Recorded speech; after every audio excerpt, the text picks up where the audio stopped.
swear I'll kill you if you hurt Alice! Do you hear me? Come back here! He had Alice, and he wanted the manuscript because he thought it held some magical power. But I had no manuscript to give him. I had to get back to Barry and figure out my next move. On more than one occasion, Alice had tried to explain to me how it felt to be afraid of the dark. To her, darkness wasn't simply the absence of light, but something more tangible than that. It was something you could touch and feel. Worse than that, it was something with a mind of its own, something malicious and malign. For her, things changed when they were wrapped in darkness. They turned into something else, something foreign, and nothing was safe or innocent anymore. I'd never really understood what she meant, until now.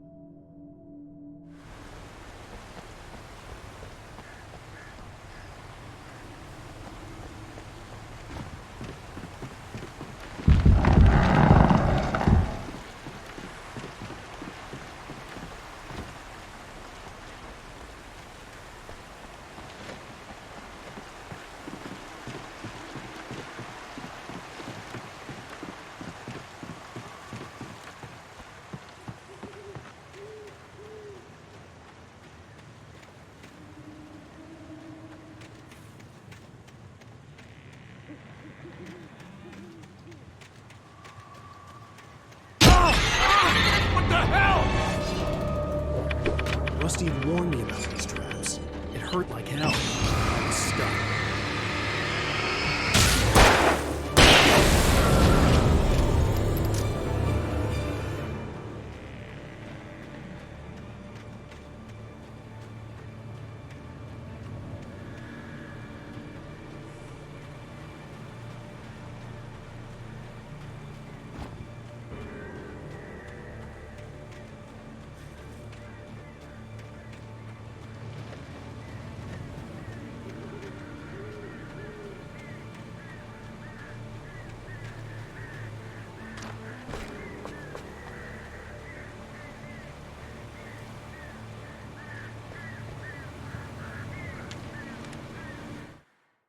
Sarah didn't care about the legal threats Wake's agent had made.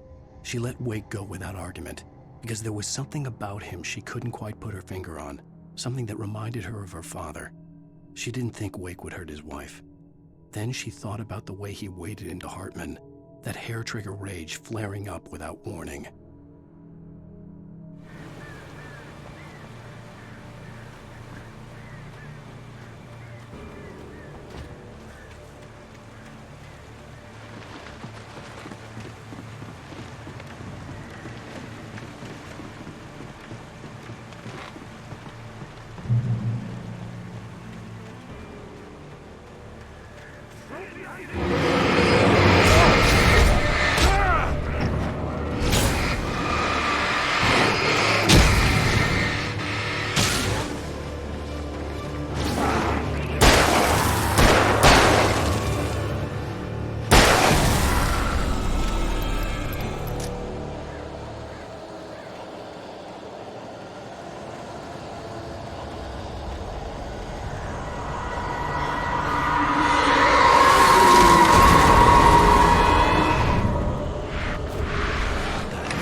The night had been one desperate situation after another, I was exhausted, and my body felt as though it had been chewed up and spat out.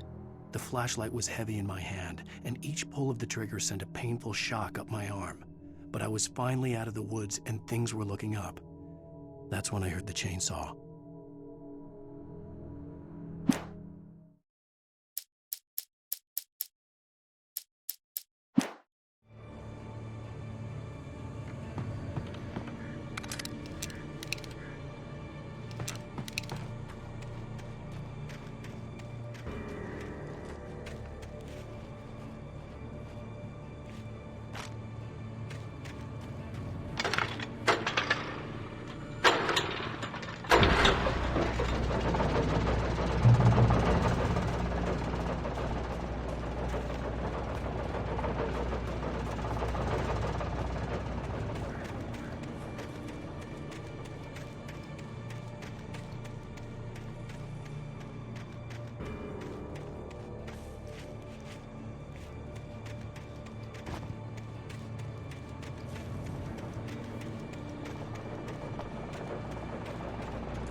I had heard the plane fall.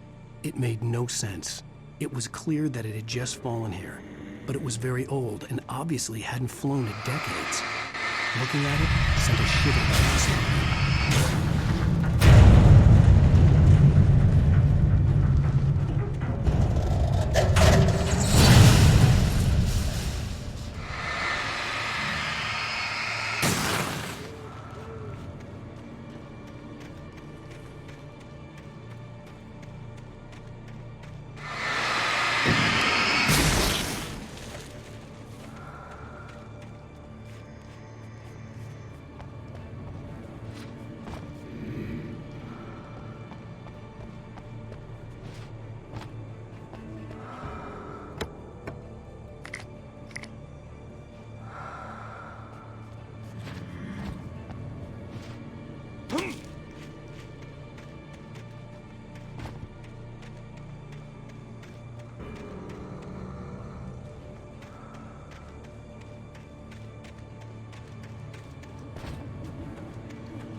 The logging site was a mess.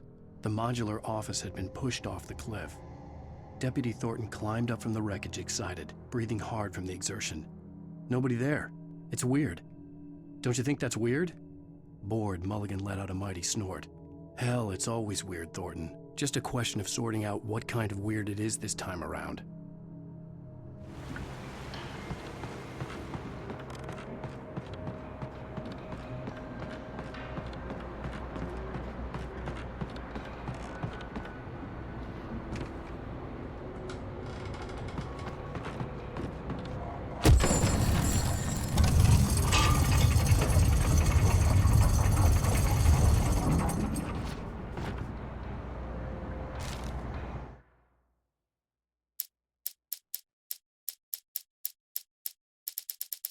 When Barry saw the darkness attack the visitor center, it made him a believer. The men Al said he'd shot, they hadn't been just locals on crank. Somehow the world had changed, like the channel had been switched without warning. You think you're watching a sitcom, and you're really watching a horror show. When the birds started attacking the cabin, Barry wasn't surprised, just terrified.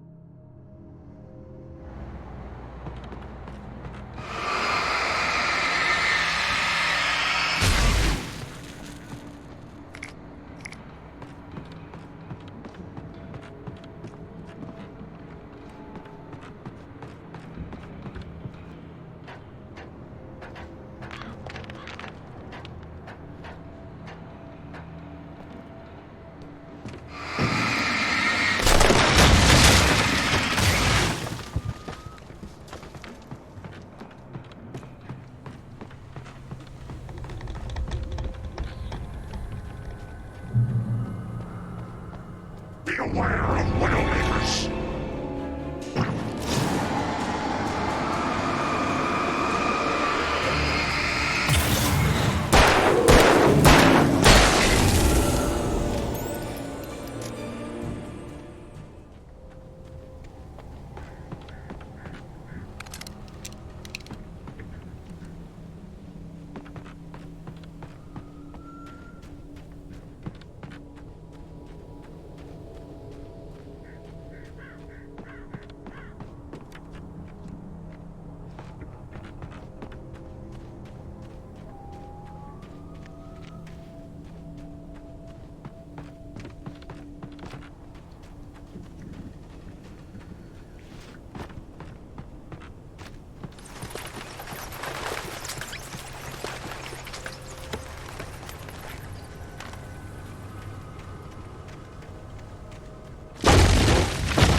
Occupation!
Barry? Ow! The porch is covered with birds. They've got all Hitchcock on me. Stay out of sight. I'm on my way. Don't open the door. What, am I crazy? Stay hidden. I'll be there soon. Just make sure you keep the lights on.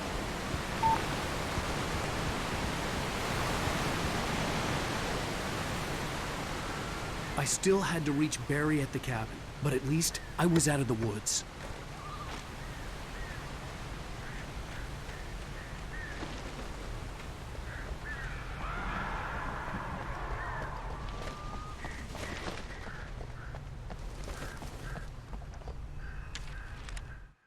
The FBI agent's command froze me in place. I considered surrender. It was all falling apart anyway. I could give in, let someone else deal with it, but it felt all wrong. Call it instinct, his posture, the way he held the gun. He was no friend. Shots ringing in my ears, I leaped for the hole in the fence and stumbled into the darkness beyond.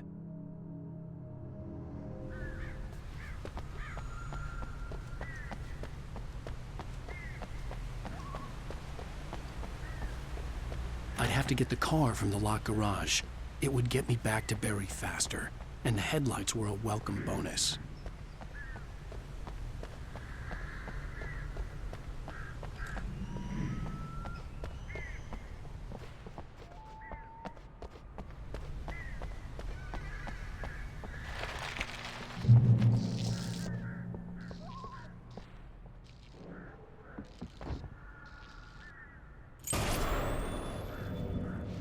A story is not a machine that does what you tell it.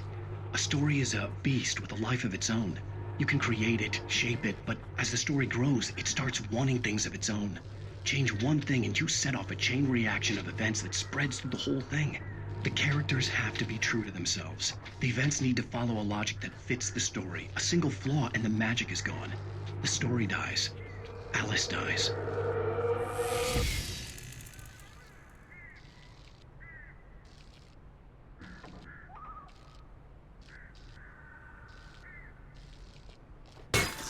You can learn about nature and yourself.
The flare gun was probably the best weapon I could imagine against the dark things I was facing.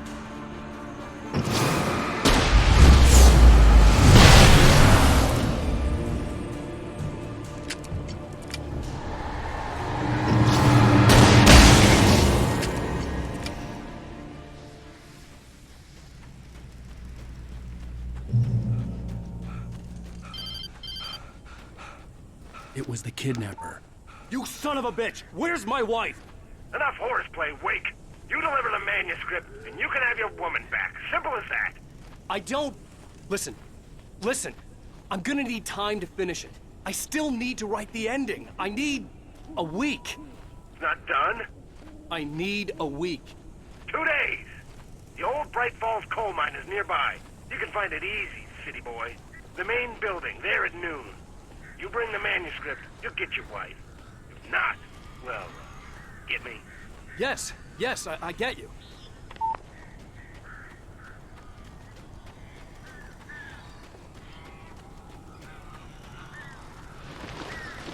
Barry had talked about birds over the phone.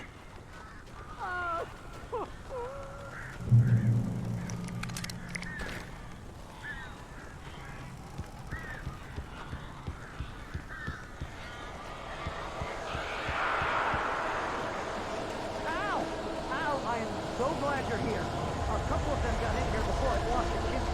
This isn't normal. These birds are weird.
Open the door now.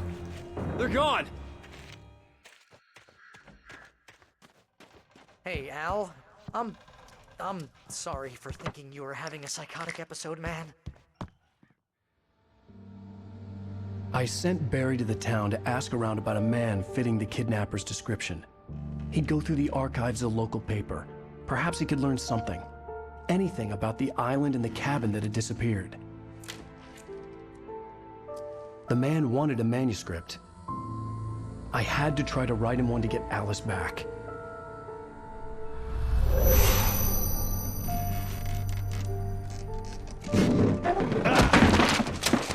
For me, the supernatural had always been nothing but a metaphor for the human psyche, a tool to use in writing fiction. Now, it was happening for real, and I couldn't put a single word on paper.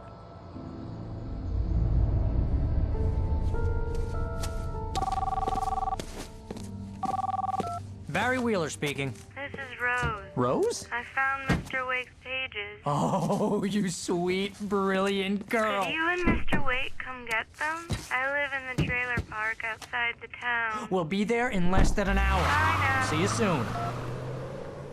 Have a great day. Hope you come back soon. Welcome to the Oh Dear Diner. Good girl.